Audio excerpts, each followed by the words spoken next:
about paraneoplasia and other non-neoplastic effects of cancer. Our main objectives are to understand the concept of paraneoplasia, to outline the significance of paraneoplastic syndromes in clinical medicine, and to propose some of the more common paraneoplastic syndromes. Here we can see two illustrations of some of the most common paraneoplastic syndromes, which are acanthosis nigricans and cachexia. So what does paraneoplasia mean? Paraneoplasia literally means alongside cancer. It is the remote effects of cancer that cannot be attributed to direct metastasis, direct invasion, or distant metastasis. Pathogenesis of paraneoplastic syndromes can be divided into several categories. It can be due to the direct production of protein hormones by the tumor. It can be due to the metabolism of steroids by the tumoric cells. It can be due to the production of enzymes by the tumoric cells, stimulation of antibody production by the tumoric cells, or cytokine production, as well as other miscellaneous causes. So why are we interested in studying paraneoplastic syndromes? Paraneoplastic syndromes can propose the first or earliest manifestation of malignancy, and thus can lead to rapid diagnosis of cancer, and therefore more rapid and treatment, which can reduce the life-threatening effect of cancer. Another cause is the inappropriate therapy, as the manifestations of the paraneoplastic syndromes can be mistaken for causes of metastasis of the cancer and be treated wrongfully, and therefore can lead to catastrophic circumstances. And treatment of the paraneoplastic syndromes themselves can have palliative effects on the patient, in that it can enhance even slightly the quality of life of the patient, and they may have a good quality of life alongside their pathologic process of cancer. And paraneoplastic syndromes can act as prognosis monitors, as tumors can produce markers or products that can be traced to monitor the recurrence or resolution of the cancer itself. Here are the most common paraneoplastic syndromes. I'm going to start first with the humoral hypercalcemia of malignancy. First, serum calcium concentration is tightly regulated by a feedback mechanism.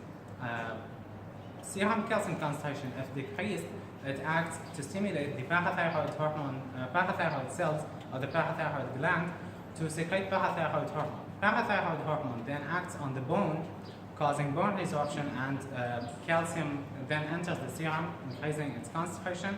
And parathyroid hormone also acts on the kidneys, increasing tubular calcium resorption and activating 1-alpha hydroxylase, which converts vitamin D into its active form, which is dihydroxyvitamin D.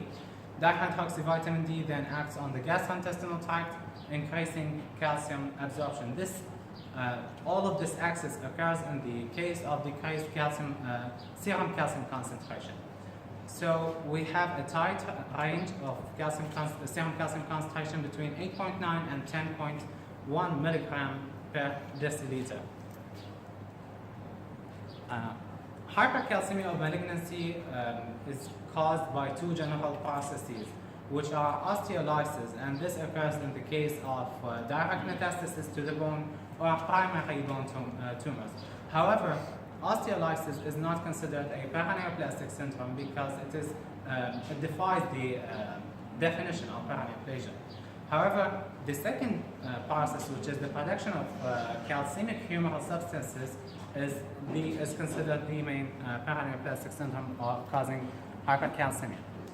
Calcemic humoral substances can be divided into three main categories, or hormones, substances, which are parathyroid hormone-related peptide, the active form of vitamin D, which is dihydroxyvitamin D, as well as cytokines. The first and most common cause of hypercalcemia malignancy is parathyroid hormone-related protein or peptide. This peptide is produced most commonly by squamous cell cancers, as well as cancers of the pancreas, or the prostate, or the breast, and of the GI. Parathyroid hormone-related peptide is related but distinct from parathyroid hormone. It has similar chemical structure, but it differs in the N-terminus, nitrogen terminus of the amino acid terminus of it differs from the parathyroid hormone. It shares the same receptors as the parathyroid hormone and thus exerts similar function. So tumors that upregulate or produce massive amounts of this peptide can be expected to exert the same function of the axis, of the normal axis that I just illustrated in the previous slides. And thus we would get a massive hypercalcemia. The other most common cause is production of dihydroxyvitamin D, which is the active form of vitamin D. This is seen in lymphomas. Lymphomas act to produce one alpha hydroxylase enzyme, which converts hydroxyvitamin D from the liver into dihydroxyvitamin D, which increases calcium absorption from the intestine and therefore increases calcium concentration in the serum.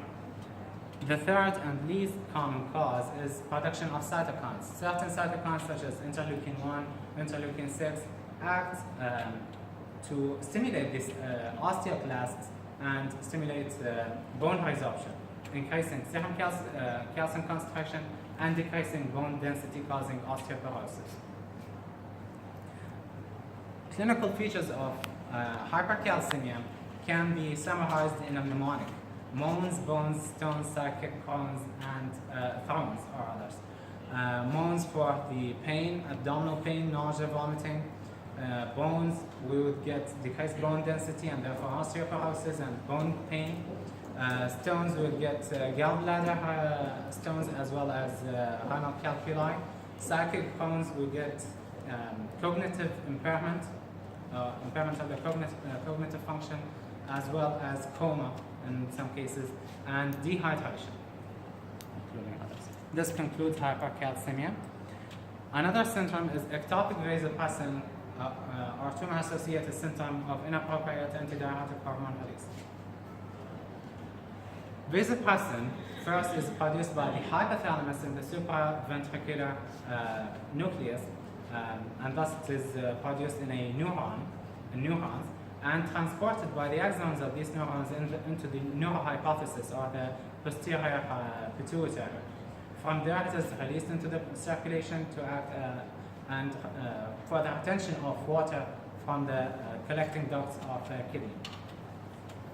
However, in some cancers, this hormone is directly produced and released into the blood, causing severe hypervolemia and dilutional hyponatremia.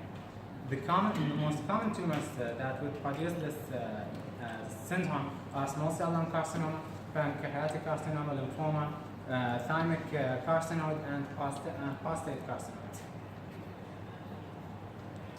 Ectopic adrenocorticotropic hormone are causing Cushing's syndrome. Adrenocorticotropic hormone is produced by the corticotrope cells of the anterior pituitary, or the adenohypophysis, produced by these cells in response to stimuli, which are either stress stimuli or due to circadian rhythm. So they are produced at certain times of the day or in several circumstances. They are secreted into the circulation, affecting the adrenal cortex, causing secretion of corticosteroids. Ectopic adrenocorticotropic hormone release is the most common endocrinopathy paraneoplastic endocrineopathy, and it is said that 10 to 20% of patients with Cushing's syndrome have an underlying malignancy that overproduces adrenocorticotropic hormone, causing their symptomatic Cushing's syndrome. The most common tumors that produce adrenocorticotropic hormone are of endocrine origin. So we have small cell carcinoma of the lung, pancreatic islet cell tumor, medullary thyroid cancer, carcinoids, and prostate cancer. It would have several well-known clinical features, which are rapid centripetal weight gain and stria, moon face, Cushingoid face, muscle and bone weakness, hirsutism in women, baldness, anxiety and irritability, and as well as hypertension. Here we see an illustration of all the clinical features of this syndrome. Lastly, we have fever and cachexia, or cachexia.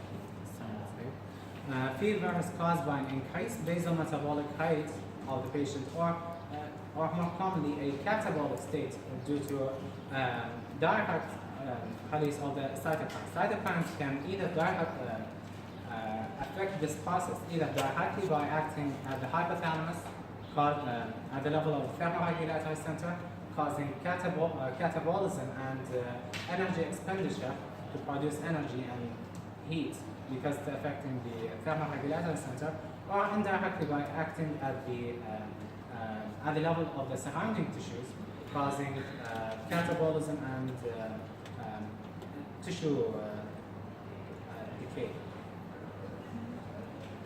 Treatment would be a successful treatment of the underlying malignancy. This would obliterate the fever, and its recurrence can herald the relapse of cancer, or if the cancer cannot be treated, symptomatic treatment by non-steroidal anti-inflammatory drugs or steroids can significantly reduce fever and even obliterate it, although the tumor is still present. As for cachexia, محمد عاشت زينك محمد، إذا أسألك نرجع على الكوشن سندروم، نرجع على الكوشن سندروم. إذا هذه الصورة اللي فيها قبلها common tumor that can cause Cushing syndrome as a paraneoplastic syndrome. نقدر نخلي adrenal tumors sometimes are functioning. خصوصا ال well differentiated tumors can be functioning, whether benign tumor or malignant tumor. Can we add to this list adrenal tumor as a cause of paraneoplastic syndrome as a Cushing syndrome? Cushing's, yes, but not due to adrenocorticotropic independent, ACTH independent. It is not dependent on adrenocorticotropic hormone, because it will produce corticosteroids themselves. ليش ما نعتبرها paraneoplastic syndrome؟ يعني Cushing syndrome باللي patient اللي عندهم adrenocortical tumor، ليش ما نعتبره paraneoplastic؟ لأنه direct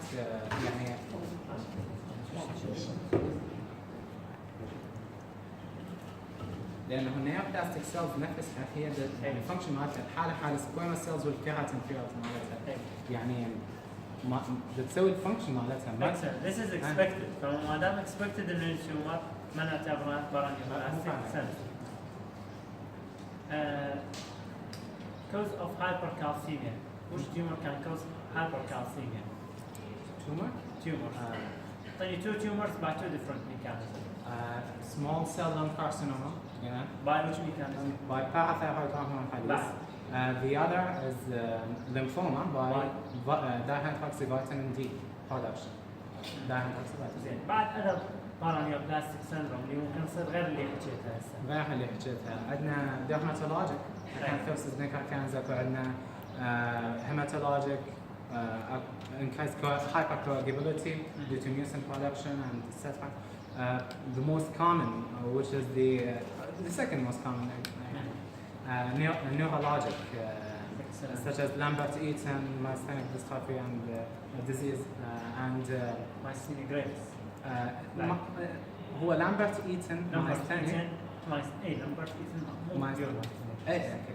or myasthenia gravis, as well as other peripheral and central nervous system effects of the cerebellum and peripheral nerves.